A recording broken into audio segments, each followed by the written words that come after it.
சோமுவும் நடந்து போயிட்டு இருந்தாங்களாமா. போகிற வழியில் ஒரு பறவை அங்கே அவங்கள கூப்பிட்டுச்சாமா. கிட்ட போய் பார்த்தா அது உடனே பேயா மாறிடுச்சாமா.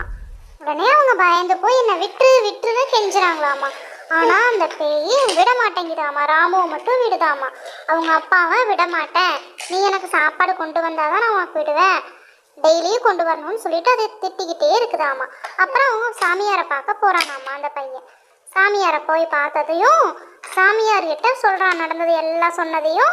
சாமியார் இருந்துட்டு, உனக்கு நான் ஒரு மந்திர உலக்கை தரேன், அந்த உலக்கையை கொண்டு போய் அந்த பேய் அடிச்சின்னா உடனே இடி மழை எல்லாம் வரும், அது வந்ததையும் உடனே அந்த பேய் அந்த மலையில் கரைஞ்சு போயிடும் அப்படின்னு சொல்கிறாங்க. உலக்கையை வாங்கிட்டு அவன் கிளம்புறான். பார்த்து அடிக்கணும்னு சொல்லி அவனை அனுப்பிச்சி வைக்கிறாங்க. அவனும் உலக்கையை எடுத்துட்டு அதை அடிக்கிறதுக்கு புறப்பட்டான். அவங்க அப்பாவை இன்னும் அந்த பேய் விடவே இல்லை.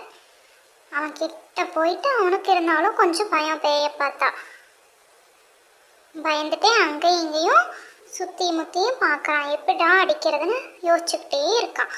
ஒரு வழியாக எப்படியும் அடிச்சிடலான்ட்டு அடிக்கிறான்.